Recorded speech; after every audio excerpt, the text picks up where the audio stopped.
Hello, this is Logical Projects, and we got a package of goodies for the Z, and we got a new microphone for recording videos so you don't have to suffer that annoying beeping noise. Now, let's check inside the box. Yep, it's recording. I always have to double check, because the camera sometimes randomly stops recording for no reason.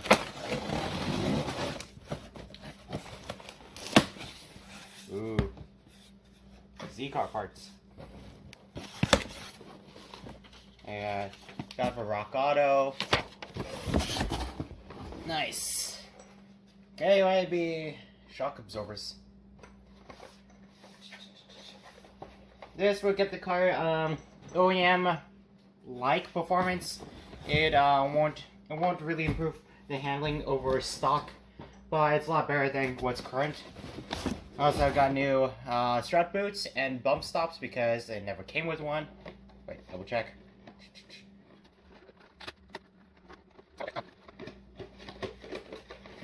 Yep. New bump stops and new boots. Okay. Throw it back in the box. So I got two new bump stops. And we got this strut mounts because the ones on the Z is pretty cracking. I think it has the I think it has that bearing that it uses. We also have magnet. Cool.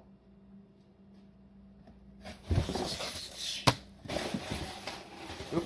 And I got a distributor cap, because I have no idea why the engine's misfiring. And we have another box. The second box, let's see now what it's inside. And to find my knife.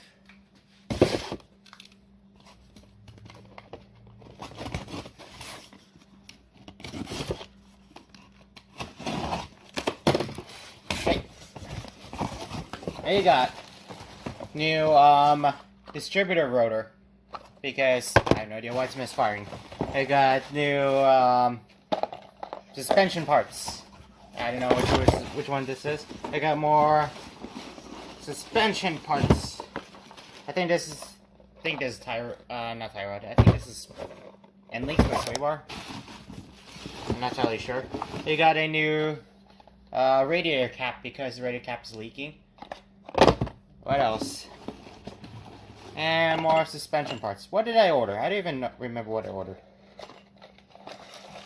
Oh, this is the upgraded polyurethane sway bar end links.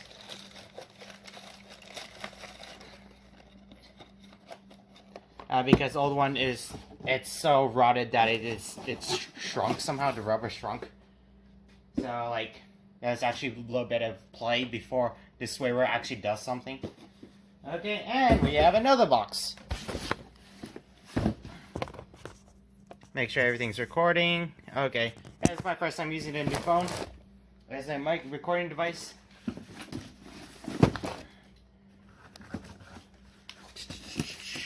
Oh.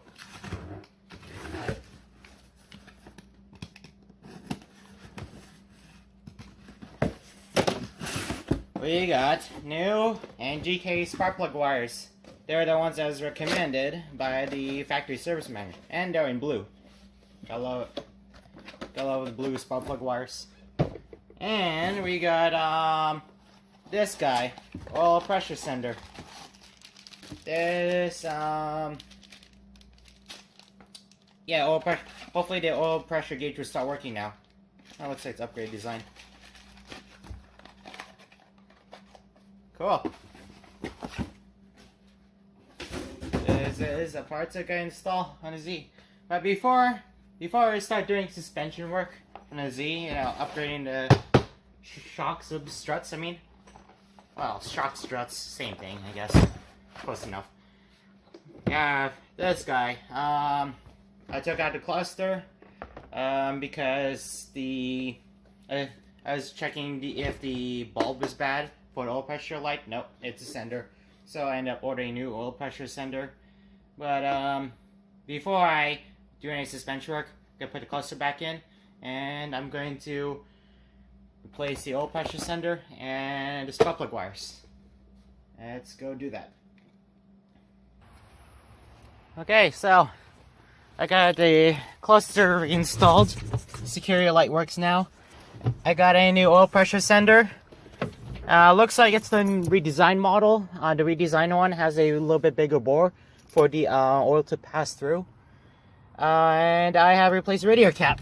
So, oil pressure light works, and we have no oil pressure while the engine's not running. Now, let's fire up the engine.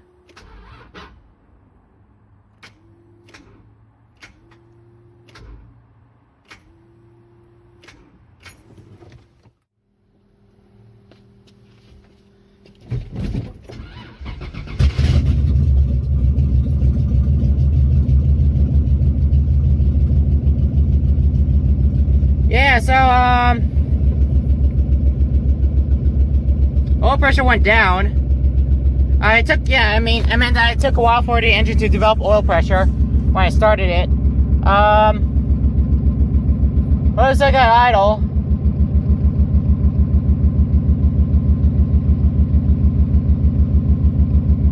we're saying around 30-ish PSI.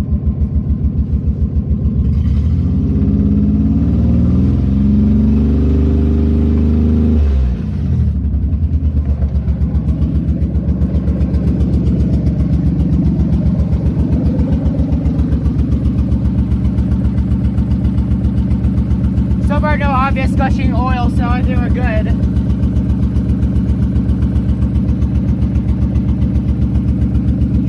But engine's still misfiring, so that's an issue.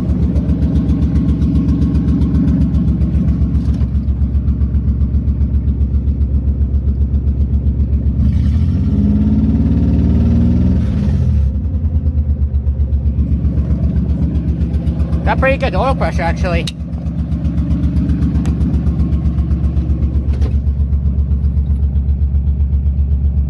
Yeah, camera can't read it, but it's reading around 50 psi, so I guess that's good. And when I shut off the engine, oh, well,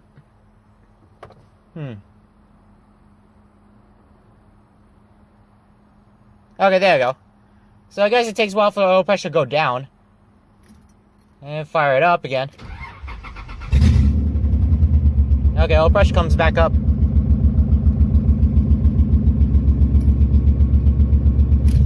Cool. Guess we're good. Although, engine's still misfiring, so next thing I need to do is change out the spark plug wires.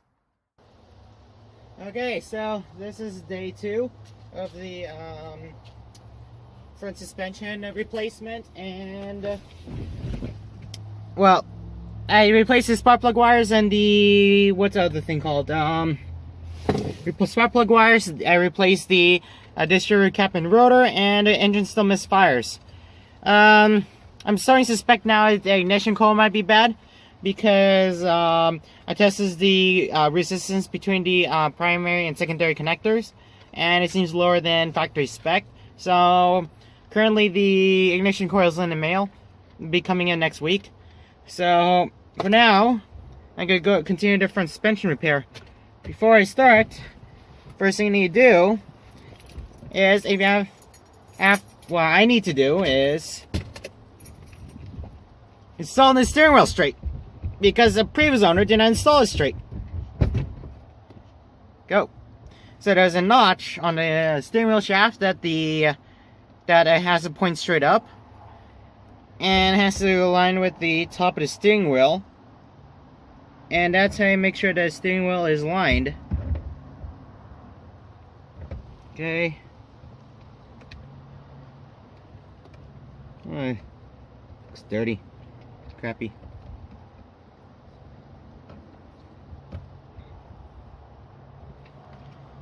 Huh. Okay.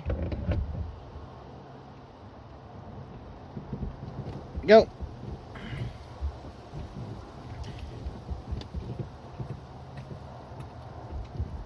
Steering wheel is on straight. And then I have to torque this down and we're gonna start the front suspension. Okay, so off camera I have started up the air compressor and I have jacked up the car. One quick tip, in all vehicles, before you jack up a vehicle, after you chucked up the wheels, put the transmission neutral and release the handbrake. And then try to push the car around and make sure it doesn't roll around. If it won't roll around with the neutral, then it's pretty sure that it's safe to jack it up while the transmission is in gear and handbrake is on. So next thing I'll do is I'll take off the lug nuts. The 21mm for the standard Z lugs.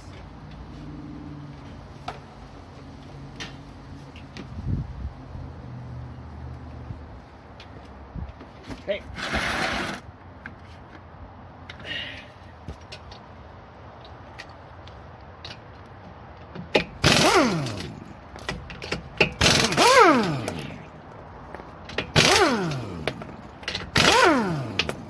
Okay.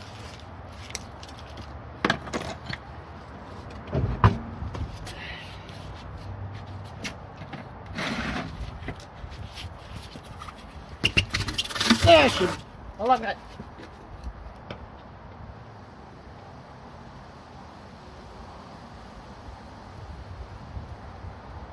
Oh, my socket rolled down the hill. Anyway, next thing to do is take out the brake caliper. So, yeah.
Don't want to lose that lock in the washer.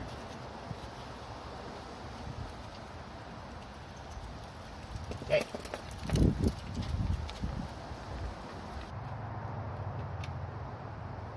Okay, so next thing you want to do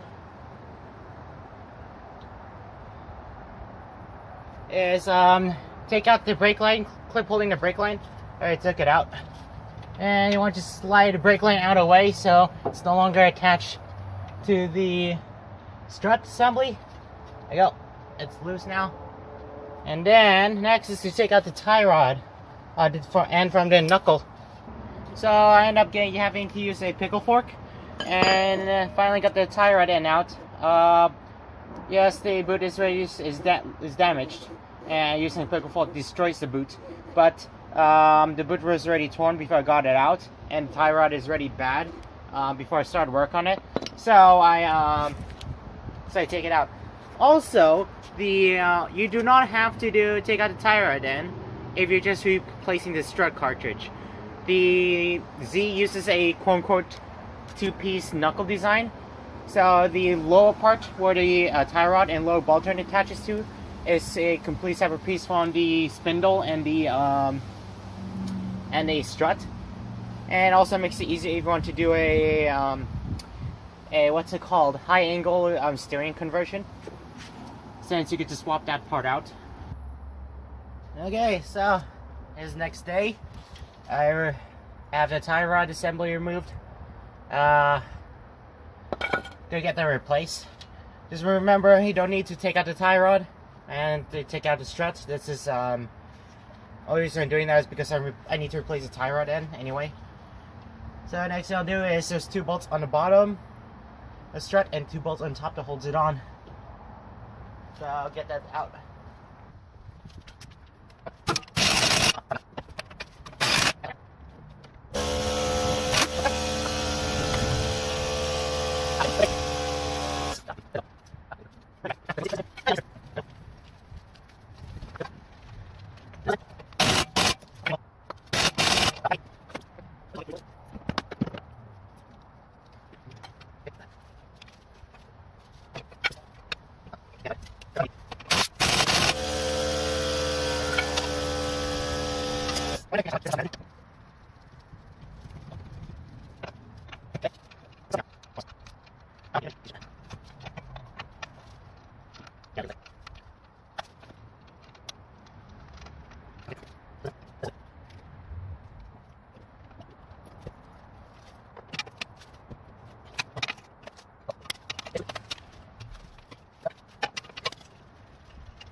Oh, there you go.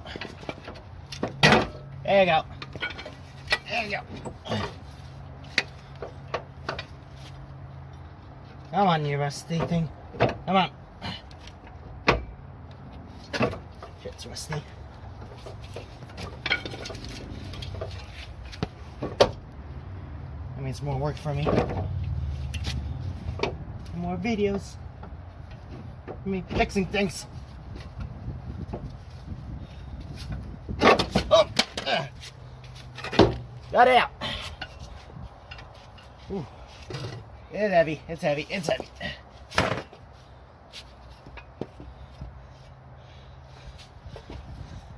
Yeah, no, the bump stops for some reason.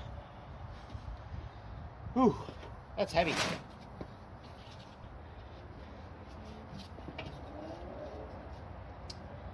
So, as you can see, 2-piece knuckle. So this guy here, which is an okay shape, is a completely separate unit from the actual knuckle. So you don't really need to disconnect the tie rod to take out the knuckle. In fact, I don't recommend doing it because more work. Is move this guy. Well, also take out the tie rod because it needs to be replaced. I gotta take out the sway bar end link because I already bought new end links for this car. So let's do this.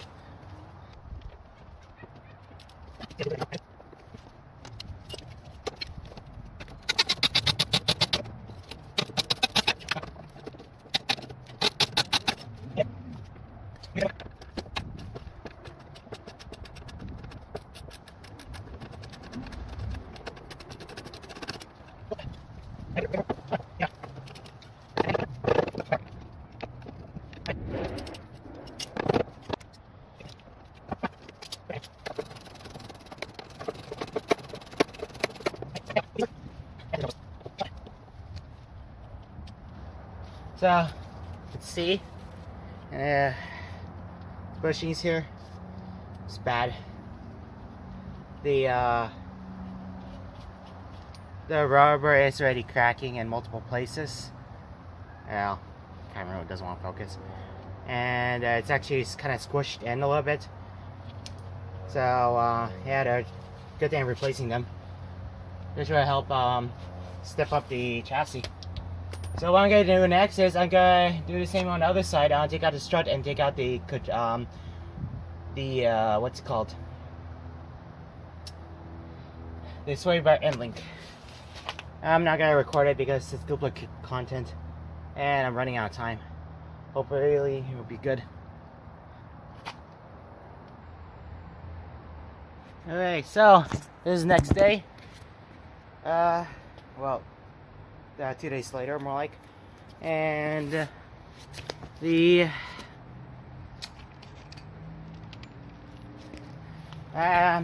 it's kind of a little bit rusty, the suspension components. Well, the brake rotor, I mean, because I left it outside. I'll just clean it up later. So to make my life easier, I'm going to take off the brake spindle, rotor, and spindle, and I'm going to take out the dust plate before proceeding.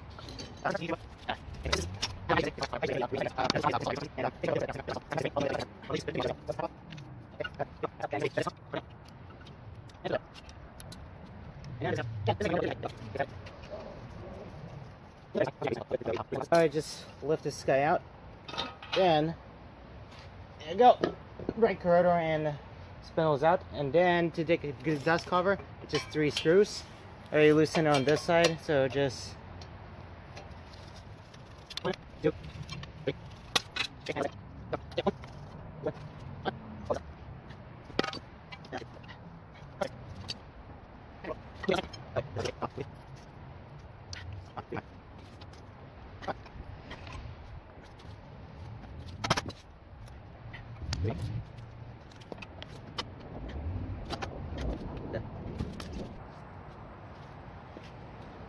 okay, so on adapter later.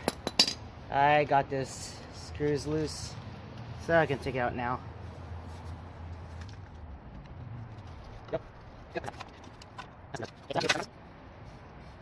So on the other side, this is basically fell apart the moment I took it out of the car, so I don't need to show the disassembly process. On the other side, it's fine, except the strut is bad. So first things first, get a spring compressor.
Oops, there you go. So, and here it is. Look at this. Just, yeah, it's like no effort. Like I could push it down with my pinky. Pulling up is harder, but yeah, no effort. And then the next thing you want to do.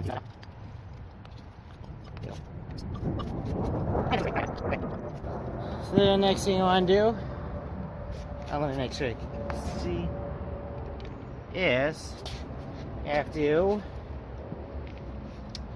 well, it's junk. Take this guy out. There's a special Nissan tool that everyone just uses, a pipe wrench.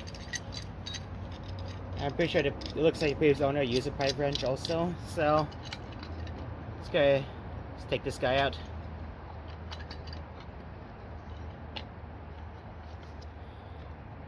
It'd be nice. It'd be cool if you could find the Nissan tool, but highly doubt it's easily available. Let's take this. Come on.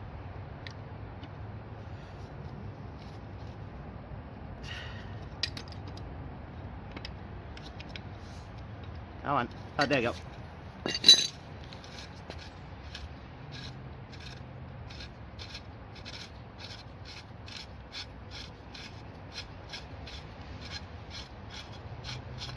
Okay. There you go. Here's a really crappy strut, and it's all its glory.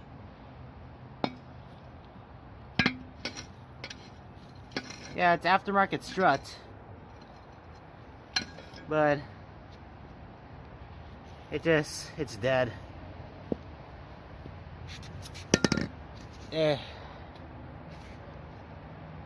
I'll just put it back for now. And the other side, it just fell apart. So I could just pull this guy apart.